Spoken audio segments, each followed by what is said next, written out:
जो बोले सो नर भै।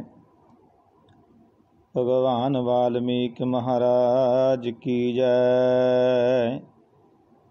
श्री श्री 108 सतगुरु ज्ञाननाथ महाराज की जय। कुशरिया नवंबर। कुशरिया का ये अर्थ है कुश है शक्तिवान। वाल्मीकि की शक्तियाँ पा गए वो नादान।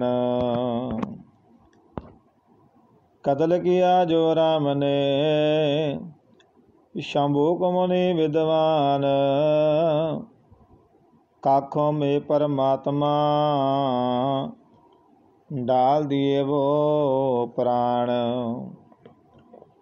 इच्छा पूरी हो गई दिया सिया को बाल।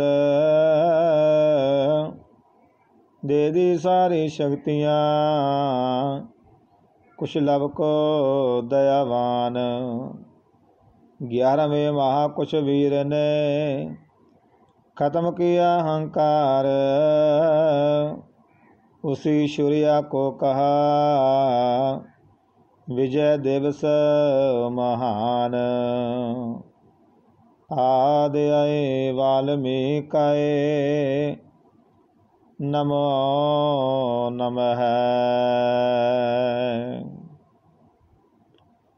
परम सत्कारयोग गुरु प्यारी साध संगत जियो। गुरु प्यारिओ गुरु सवारिओ। उस परमेश्वर की किरपा सदका ਆਪਣੀਆਂ ਸੁਰਤੀਆਂ ਨੂੰ ਇਕਾਗਰਚਿਤ ਕਰੀਏ, ਗੁਰੂ ਚਰਨਾਂ ਦੇ ਨਾਲ ਜੋੜੀਏ, ਪਰਮੇਸ਼ਰ ਦੀ ਬਾਣੀ ਤੋਂ ਪ੍ਰਭਾਵਿਤ ਹੋਈਏ, ਸਾਡਾ ਵੀ ਜੀਵਨ ਸਫਲ ਹੋ ਸਕੇ। ਗੁਰੂ ਪਿਆਰਿਓ, ਇਸ ਭਾਗ ਦੇ ਵਿੱਚ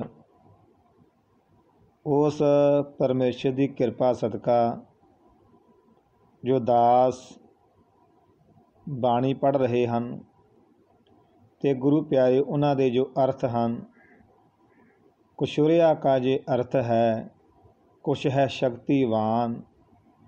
वाल्मीकि की शक्तियाँ पा गए वो नादान। गुरु प्यारिओ, कुशरिया तो भाव है बालक, कुश है शक्तिवान। गुरु प्यारे ਉਹੀ कशु जिस वक्त श्री रामचंद्र ने शंभूक रिखी का कतल किया सीगा। ਉਹ शंभूक रिखी गुरु प्यारिओ ਇਹ ਸ਼ੂਦਰਾਂ ਦੇ ਵਿੱਚੋਂ ਬ੍ਰਹਮ ਗਿਆਨੀ ਹੋਏ ਹਨ। ਉਸ ਪਰਮੇਸ਼ਰ ਦੀ ਕਿਰਪਾ ਸਦਕਾ ਉਹਨਾਂ ਕੋਲ ਵੀ ਬ੍ਰਹਮ ਦਾ ਗਿਆਨ ਆਇਆ ਸਾਧੂਆਂ ਦੀ ਸੰਗਤ ਕਰਕੇ। ਤੇ ਗੁਰੂ ਪਿਆਰਿਓ, ਸ਼ੰਭੂਕ ਮੁਨੀ ਜੋ ਕਿ ਆਪਣੇ ਲੋਕਾਂ ਨੂੰ ਬ੍ਰਹਮ ਦਾ ਗਿਆਨ ਪ੍ਰਦਾਨ ਕਰ ਰਹੇ ਸਨ ਕਿ ਭਾਈ ਅਡੰਬਰਾਂ ਤੋਂ ਬਚੋ, ਉਸ ਪਰਮੇਸ਼ਰ ਦੇ ਨਾਮ ਦੀ ਬੰਦਗੀ ਕਰੋ। ਇਹ ਸੰਸਾਰ ਕੀ ਹੈ, ਅਸੀਂ ਕਿਸ ਤਰ੍ਹਾਂ ਇਸ ਭਵ ਸਾਗਰ ਤੋਂ ਪਾਰ ਹੋ ਸਕਦੇ ਹਾਂ, ਕਿਸ ਤਰ੍ਹਾਂ ਅਸੀਂ ਅਡੰਬਰਾਂ ਤੋਂ ਬਚ ਸਕਦੇ ਹਾਂ।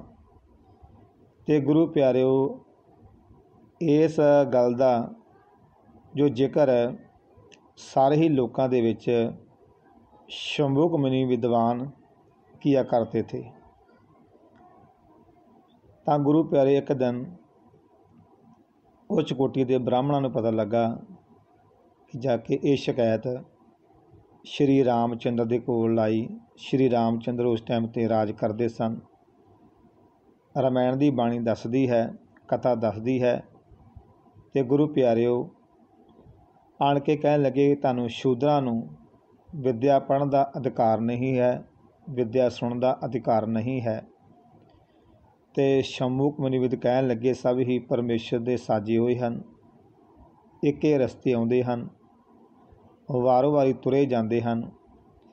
ਇਸ ਕਰਕੇ ਜੇ ਪਰਮੇਸ਼ਰ ਨੇ ਸਾਰੇ ਜੀ ਇੱਕ ਤਰ੍ਹਾਂ ਹੀ ਇੱਕ ਢੰਗ ਨਾਲ ਸਾਜੇ ਹਨ ਅਤੇ ਸਾਰਿਆਂ ਨੂੰ ਹੱਕ ਵੀ ਬਣਦਾ ਹੈ ਕਿ ਕੋਈ ਵੀ ਕੰਮ ਕਾਜ ਕਰ ਸਕਦੇ ਹਨ, ਵਿੱਦਿਆ ਗ੍ਰਹਿਣ ਕਰ ਸਕਦੇ ਹਨ। ਪਰ ਗੁਰੂ ਪਿਆਰਿਓ ਕੀ ਹੋਇਆ, ਰਾਮਾਇਣ ਦੀ ਕਥਾ ਦੇ ਵਿੱਚ ਭਗਵਾਨ ਵਾਲਮੀਕ ਵਿੱਚ ਦੱਸਦੇ ਹਨ ਕਿ ਸ਼੍ਰੀ ਰਾਮ ਚੰਦਰ ਨੇ ਸ਼ੰਭੂਕ ਦਾ ਕਤਲ ਕਰ ਦਿੱਤਾ ਕਿ ਅੱਗੇ ਵਿੱਦਿਆ ਲੋਕਾਂ ਨੂੰ ਨਾ ਦੱਸੇ, ਅਤੇ ਗੁਰੂ ਪਿਆਰੇ ਉਹਨਾਂ ਦੇ ਲੋਕਾਂ ਦੇ ਵਿੱਚ ਡਰ ਪੈਦਾ ਕਰ ਦਿੱਤਾ ਕਿ ਜੋ ਵਿੱਦਿਆ ਗ੍ਰਹਿਣ ਕਰੇਗਾ, ਦੂਸਰਿਆਂ ਨੂੰ ਉਪਦੇਸ਼ ਕਰੇਗਾ, ਉਹਦਾ ਵੀ ਇਹੀ ਹਾਲ ਹੋਵੇਗਾ, ਉਹਨੂੰ ਵੀ ਕਤਲ ਕੀਤਾ ਜਾਵੇਗਾ। ਪਰ ਗੁਰੂ ਪਿਆਰਿਓ ਕਥਾ ਫਰਮਾਨ ਕਰਦੀ ਹੈ ਕਿ ਉਹਨਾਂ ਦੀ ਜੋ ਰੂਹ ਹੈ, ਉਹਨਾਂ ਤੋਂ ਗੁਰੂ ਪੀਰ ਸਾਧ ਸੰਗਤ ਜੀ ਭਗਵਾਨ ਵਾਲਮੀਕ ਮਹਾਰਾਜ ਨੇ ਮਾਤਾ ਸੀਤਾ ਦੇ 2 ਪੁੱਤਰਾਂ ਦੀ ਚਾਹ ਪੂਰਨ ਕੀਤੀ ਸੀ। ਲਵ ਜੋ ਰਾਮ ਚੰਦਰ ਦੇ ਗੁਰੂ ਪਿਆਰੇ ਲਹੂ ਸ਼੍ਰੀ ਮਾਤਾ ਸੀਤਾ ਦੇ ਪੇਟੋਂ ਹੋਏ ਸੀਗੇ, ਅਤੇ ਕਸ਼ੂ ਗੁਰੂ ਪਿਆਰਿਓ ਭਗਵਾਨ ਵਾਲਮੀਕ ਉਹੀ ਰੂਹ ਪਾ ਕੇ ਸ਼ੰਭੂਕ ਰਿਖੀ ਦੀ ਕਸ਼ੂ ਨੂੰ ਤਿਆਰ ਕੀਤਾ ਸੀਗਾ। ਕੁਸ਼ੁਰਿਆ ਕਾਜੇ ਅਰਥ ਹੈ ਕੁਸ਼ ਹੈ ਸ਼ਕਤੀਵਾਨ, ਵਾਲਮੀਕ ਕੀ ਸ਼ਕਤੀਆਂ ਪਾ ਗਏ ਵੋ ਨਾਦਾਨ। ਅਤੇ ਗੁਰੂ ਪਿਆਰਿਓ ਭਗਵਾਨ ਵਾਲਮੀਕ ਦੀਆਂ ਸ਼ਕਤੀਆਂ 12-12 ਸਾਲ ਦੀ ਉਮਰ ਦੇ ਵਿੱਚ ਉਹਨਾਂ ਨੇ ਗੁਰੂ ਪਿਆਰਿਓ ਹਾਸਲ ਕਰ ਲਈਆਂ ਸੀਗੀਆਂ। ਕਤਲ ਕੀਆ ਜੋ ਰਾਮ ਨੇ ਸ਼ੰਭੂਕ ਮੁਨੀ ਵਿਦਵਾਨ, ਅਤੇ ਗੁਰੂ ਪਿਆਰੇ ਸ਼੍ਰੀ ਰਾਮ ਚੰਦਰ ਨੇ ਸ਼ੰਭੂਕ ਮੁਨੀ ਨੂੰ ਵਿਦਵਾਨ ਨੂੰ ਕਤਲ ਕਰ ਦਿੱਤਾ ਸੀਗਾ। ਕਾਖੋਂ ਮੇ ਪਰਮਾਤਮਾ ਡਾਲ ਦੀਏ ਵੋ ਪ੍ਰਾਣ, ਉਹੀ ਪ੍ਰਾਣ ਕਾਖੋਂ ਵਿੱਚ ਪਾ ਕੇ ਗੁਰੂ ਪਿਆਰੇ ਕਸ਼ੂ ਨੂੰ ਤਿਆਰ ਕਰ ਦਿੱਤਾ। ਇੱਛਾ ਪੂਰੀ ਹੋ ਗਈ ਦੀਆ ਸੀਆ ਕੋ ਬਾਦ, ਅਤੇ ਮਾਤਾ ਸੀਤਾ ਦੇ 2 ਪੁੱਤਰਾਂ ਦੀ ਚਾਹ ਪੂਰਨ ਕੀਤੀ। ਇੱਛਾ ਪੂਰੀ ਹੋ ਗਈ ਦੀਆ ਸੀਆ ਕੋ ਬਾਲ, ਦੇ ਦੀ ਸਾਰੀ ਸ਼ਕਤੀਆਂ ਕੁਛ ਲਵ ਕੋ ਦਇਆਵਾਨ। ਭਗਵਾਨ ਵਾਲਮੀਕ ਦਇਆਵਾਨ ਨੇ ਗੁਰੂ ਪਿਆਰੇ ਲਵ ਅਤੇ ਕੁਸ਼ ਨੂੰ ਸਾਰੀਆਂ ਸ਼ਕਤੀਆਂ ਪ੍ਰਦਾਨ ਕਰ ਦਿੱਤੀਆਂ। 11ਵੇਂ ਮਾਹ ਕੁਸ਼ਵੀਰ ਨੇ ਖਤਮ ਕੀਆ ਹੰਕਾਰ, ਅਤੇ ਗੁਰੂ ਪਿਆਰਿਓ ਫਿਰ ਸ਼੍ਰੀ ਰਾਮ ਚੰਦਰ ਨੇ 11 ਸਾਲ 12 ਸਾਲ ਦੀ ਉਮਰ ਦੇ ਵਿੱਚ ਗੁਰੂ ਪਿਆਰਿਓ ਸ਼੍ਰੀ ਰਾਮ ਚੰਦਰ ਦਾ ਹੰਕਾਰ ਦੂਰ ਕੀਤਾ। ਸਣੇ ਸੈਨਾ ਅਤੇ ਨਾਲ ਹੀ ਰਾਮ ਚੰਦਰ ਨੂੰ ਤਿੰਨੇ ਭਰਾਵਾਂ ਨੂੰ ਕਤਲ ਕਰ ਦਿੱਤਾ, ਮਾਰ ਦਿੱਤਾ ਉਹਨਾਂ ਨੂੰ, ਕਿਉਂਕਿ ਪਰਮੇਸ਼ਰ ਦੀ ਲੀਲਾ ਵੱਖਰੀ ਹੈ। ਅਤੇ ਗੁਰੂ ਪਿਆਰਿਓ ਜੇ ਰਾਮ ਨੇ ਰਾਵਣ ਨੂੰ ਮਾਰਿਆ ਸੀਗਾ, ਇਹ ਛੋਟੇ ਛੋਟੇ ਬਾਲਾਂ को ਮਰਵਾ ਦਿੱਤਾ, ਹੰਕਾਰ ਤੜਵਾ ਦਿੱਤਾ। 11ਵੇਂ ਮਾਹ ਕੁਸ਼ਵੀਰ ਨੇ ਖਤਮ ਕੀਆ ਹੰਕਾਰ, ਉसी सूर्या को कहा विजय दिवस महान। ਅਤੇ ਗੁਰੂ ਪਿਆਰੇ ਵਿਜੇ ਦਿਵਸ ਮਹਾਨ ਦਾ ਮਤਲਬ ਇਹ ਹੈ ਜਿਸ ਵਕਤ ਸ਼੍ਰੀ ਰਾਮ ਅਤੇ ਲਵ ਕੁਸ਼ ਨੇ ਫਤਿਹ ਪਾਈ ਸੀ, ਜਿਸ ਵਕਤ ਯੁੱਧ ਹੋਇਆ ਸੀਗਾ ਅਤੇ ਗੁਰੂ ਪਿਆਰੇ ਫਤਿਹ ਪਾਈ ਸੀਗੀ, ਉਹ ਦਿਹਾੜਾ ਵਿਜੇ ਦਿਵਸ ਦਾ ਦਿਹਾੜਾ, ਲਵ ਕੁਸ਼ ਦਾ ਜੋ ਦਿਹਾੜਾ ਜੋ ਯੋਧਿਆਂ ਦਾ ਰਾਮਚੰਦਰ ਦੇ ਫਤਿਹ ਪਾਈ ਸੀ, ਉਹ ਵੀ ਦਿਹਾੜਾ ਆਪਣੇ ਲੋਕ ਬਹੁਤ ਸ਼ਰਧਾ ਨਾਲ ਮਨਾਉਂਦੇ, ਜਿਨ੍ਹਾਂ ਨੂੰ ਪਤਾ ਹੈ। 11ਵੇਂ ਮਾਹ ਕੁਸ਼ਵੀਰ ਨੇ ਖਤਮ ਕੀਆ ਹੰਕਾਰ, ਉसी सूर्या को कहा विजय दिवस महान। ਅਤੇ ਗੁਰੂ ਪਿਆਰਿਓ ਕਹਿਣ ਤੋਂ ਭਾਵ ਇਹ ਹੈ ਆਪਣੇ ਕੌਣ ਹਨ ਅਤੇ ਪਰਾਏ ਕੌਣ ਹਨ, ਉਹਨਾਂ ਨੂੰ ਪਹਿਚਾਨੋ। ਗੁਰੂ ਪਿਆਰਿਓ ਜਿੰਨਾ ਚਿਰ ਆਪਣੇ ਪਰਾਇਆਂ ਦਾ ਪਤਾ ਨਹੀਂ ਲੱਗਦਾ, ਉਹਨਾਂ ਦੀ ਪਹਿਚਾਣ ਨਹੀਂ ਹੁੰਦੀ, ਅਤੇ ਗੁਰੂ ਪਿਆਰੇ ਆਪਾਂ ਇਸੇ ਤਰ੍ਹਾਂ ਹੀ ਸ਼ੰਭੂਕ ਮਨ ਨੂੰ ਆਪਾਂ ਕਤਲ ਹੁੰਦੇ ਜਾਵਾਂਗੇ। ਇਸ ਕਰਕੇ ਦਾਸ ਨੂੰ ਇਹੀ ਬੇਨਤੀ ਹੈ, ਬਾਣੀ ਨੂੰ ਪਹਿਚਾਨਿਆ ਕਰੋ ਅਤੇ ਡਾਕਟਰ ਬਾਬਾ ਸਾਹਿਬ ਦੀ ਕਲਮ ਨੂੰ ਪਹਿਚਾਨੋ, ਕਿਉਂਕਿ ਉਹਨਾਂ ਨੇ ਗੁਰੂ ਪਿਆਰੇ ਸਾਨੂੰ ਸਾਰੇ ਹੱਕ ਲੈ ਕੇ ਦਿੱਤੇ ਹਨ, ਅਤੇ ਸਾਨੂੰ ਇਹ ਬਾਣੀ ਪੜ੍ਹਨ ਦਾ ਅਧਿਕਾਰ ਉਹਨਾਂ ਲੈ ਕੇ ਦਿੱਤਾ ਹੈ। ਇਸ ਕਰਕੇ ਉਹਨਾਂ ਦੀ ਗੱਲ ਨੂੰ ਪਹਿਚਾਨਿਆ ਜ਼ਰੂਰ ਕਰੋ, ਅਤੇ ਬੱਚਿਆਂ ਨੂੰ ਵੱਧ ਤੋਂ ਵੱਧ ਵਿੱਦਿਆ ਪੜ੍ਹਾਓ, ਬ੍ਰਹਮ ਦਾ ਗਿਆਨ ਪ੍ਰਦਾਨ ਕਰਵਾਓ। ਗੁਰਮੁਖੀ ਵਿੱਦਿਆ ਵੀ ਜ਼ਰੂਰੀ ਹੈ ਅਤੇ ਇਹ ਸੰਸਾਰੀ ਵਿੱਦਿਆ ਵੀ ਜ਼ਰੂਰੀ ਹੈ। ਗੁਰਮੁਖੀ ਵਿੱਦਿਆ ਅਤੇ ਗੁਰੂ ਪਿਆਰੇ ਗੁਰਮੁਖ ਬਣਾਉਂਦੀ ਹੈ, ਧਾਰਮਿਕ ਬਣਾਉਂਦੀ ਹੈ, ਪਰਮੇਸ਼ਰ ਦੇ ਚਰਨਾਂ ਦਾ ਪਿਆਰ ਬਖਸ਼ਿਸ਼ ਕਰਦੀ ਹੈ। ਜੋ ਇਹ ਸੰਸਾਰੀ ਵਿੱਦਿਆ ਹੈ, ਉਹ ਗੁਰੂ ਪਿਆਰੇ ਸੰਸਾਰੀ ਵਿੱਦਿਆ ਸਾਨੂੰ ਟੀਚਰਾਂ ਕੋਲ ਮਿਲਦੀ ਹੈ। ਡਾਕਟਰ ਬਾਬਾ ਸਾਹਿਬ ਜਿਸ ਤਰ੍ਹਾਂ ਸੰਸਾਰੀ ਵਿੱਦਿਆ ਪੜ੍ਹ ਕੇ ਗੁਰੂ ਪਿਆਰਿਓ ਉਹਨਾਂ ਨੇ ਉੱਚ ਡਿਗਰੀਆਂ ਹਾਸਲ ਕੀਤੀਆਂ, ਬੜੀਆਂ ਉਹਨਾਂ ਨੇ ਗੁਰੂ ਪੀਰ ਸਾਧ ਸੰਗਤ ਜੀਓ ਡਿਗਰੀਆਂ ਹਾਸਲ ਕਰਕੇ ਇਹ ਸਾਨੂੰ ਸੰਵਿਧਾਨ ਲੈ ਕੇ ਦਿੱਤਾ। ਉਹਨਾਂ ਦੇ ਕਰਮ ਨੂੰ ਪਹਿਚਾਨੋ, ਜੋ ਉਹ ਕੰਮ ਕਰ ਗਏ ਹਨ, ਨਾ ਤਾਂ ਕੋਈ ਕਰ ਸਕਿਆ, ਨਾ ਕੋਈ ਕਰ ਸਕਦਾ ਹੀ ਹੈ।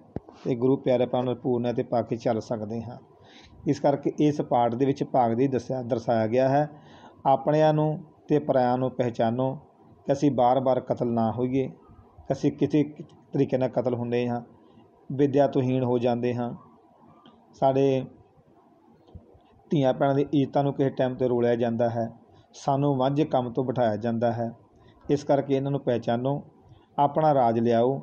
ਜਦੋਂ ਆਪਣਾ ਰਾਜ ਆ ਗਿਆ, ਗੁਰੂ ਪਿਆਰੇ ਸੱਤਾ ਆਪਣੀ ਹੋਵੇਗੀ, ਕੁਰਸੀ ਆਪਣੀ ਹੋਵੇਗੀ, ਰਾਜ ਆਪਣਾ ਹੋਵੇਗਾ, ਐਟੋਮੈਟਿਕ ਹੀ ਆਪਣੇ ਲੋਕ ਗੁਰੂ ਪਿਆਰੇ ਫਿਰ ਝਾੜੂ ਦੀ ਨੌਕਰੀ ਕਰਨ ਦੀ ਲੋੜ ਨਹੀਂ ਹੈ, ਗੰਦਗੀ ਸਾਫ਼ ਕਰਨ ਦੀ ਲੋੜ ਨਹੀਂ ਪਵੇਗੀ। ਸਾਨੂੰ ਗੁਰੂ ਪਿਆਰੇ ਫਿਰ ਨਿੱਕੇ ਨਿੱਕੇ ਜੋ ਸਾਨੂੰ ਗੌਰਮੈਂਟ ਤੋਹਫੇ ਦਿੰਦੀ ਹੈ, ਕਣਕ ਲੈ ਲਓ, ਆਟਾ ਮਿਲ ਗਿਆ, ਹੋਰ ਸਭ ਵਸਤੂਆਂ ਲੈ ਲਓ, ਸਾਨੂੰ ਲੋੜ ਨਹੀਂ ਪਵੇਗੀ। ਗੁਰੂ ਪਿਆਰੇ ਅਸੀਂ ਵੰਡਣ ਵਾਲਿਆਂ 'ਚ ਦਾਨ ਕਰਨ ਵਾਲਿਆਂ 'ਚ ਵੰਡਣ ਵਾਲਿਆਂ 'ਚ ਹੋ ਜਾਵਾਂਗੇ, ਦਾਨ ਲੈਣ ਵਾਲਿਆਂ 'ਚ ਨਹੀਂ। ਐਸੀ ਪਰਮੇਸ਼ਰ ਦੀ ਬਾਣੀ 'ਚੋਂ ਕਿਰਪਾ ਕਰਦੇ ਹਨ। ਇਹਨਾਂ ਨੂੰ ਗੱਲ ਨੂੰ ਪਹਿਚਾਨੋ, ਇਹਦਾ ਸਿੱਟਾ ਕੀ ਨਿਕਲਦਾ ਹੈ, ਕਿ ਸਾਨੂੰ ਕਰਨਾ ਕੀ ਚਾਹੀਦਾ, ਸਾਨੂੰ ਸੋਚਣਾ ਕੀ ਚਾਹੀਦਾ ਹੈ। ਇਸ ਕਰਕੇ ਹੀ ਦਾਸ ਵੱਲੋਂ ਬੇਨਤੀ ਹੈ, ਇਸ ਗੱਲ 'ਤੇ ਪਹਿਰਾ ਜ਼ਰੂਰ ਦਿਓ। ਇਸ ਗੱਲ ਨੂੰ ਅੱਗੇ ਸ਼ੇਅਰ ਵੀ, ਬਾਣੀ ਨੂੰ ਸ਼ੇਅਰ ਵੀ ਕਰਿਓ। ਇਸ ਭਾਗ ਦੇ ਵਿੱਚ ਦਾਸ ਨੇ ਜਿੰਨੀ ਪਰਮੇਸ਼ਰ ਨੇ ਮੱਤ ਬੁੱਧ ਬਖਸ਼ਿਸ਼ ਕੀਤੀ ਸੀ, ਉਹਨੇ ਗੁਰੂ ਪਿਆਰੇ ਆਪ ਜੀ ਨੂੰ ਦਰਸਾਈ ਹੈ। ਜੋ ਕਿ ਬਾਣੀ ਜੋ ਕਹਿੰਦੀ ਹੈ, ਜੋ ਲਿਖੀ, ਮੈਂ ਤਾਂ ਉਹੀ ਫਰਮਾਨ ਕੀਤੀ ਹੈ। ਅਤੇ ਗੁਰੂ ਪਿਆਰਿਓ, ਮੰਨਣਾ ਨਾ ਮੰਨਣਾ ਤੁਹਾਡੀ ਮੌਜ ਹੈ, ਕਿਉਂਕਿ ਪਰਮੇਸ਼ਰ ਦੀ ਬਾਣੀ ਇਹ ਕਹਿੰਦੀ ਅਸੀਂ ਮੰਨੇ ਹਾਂ, ਅਤੇ ਗੁਰੂ ਪਿਆਰੇ ਮੰਨ ਕੇ ਹੀ ਪਰਮੇਸ਼ਰ ਦੀ ਬਾਣੀ ਨੂੰ, ਡਾਕਟਰ ਬਾਬਾ ਸਾਹਿਬ ਸੰਵਿਧਾਨ ਨੂੰ ਸਮਝਿਆ ਹੈ। ਇੱਥੇ ਦਾਸ ਨੂੰ ਸਮਾਪਤੀ ਹੈ। ਜੈ ਵਾਲਮੀਕੀ, ਜੈ ਭੀਮ, ਜੈ ਭਾਰਤ, ਜੋ ਬੋਲੇ ਸੁੰਦਰ ਪੈ। ਭਗਵਾਨ ਵਾਲਮੀਕ ਮਹਾਰਾਜ ਕੀ ਜੈ। ਸ਼੍ਰੀ 108 ਸਾਹਿਬ ਸਤਿਗੁਰੂ ਗਿਆਨਨਾਥ ਮਹਾਰਾਜ ਕੀ ਜੈ।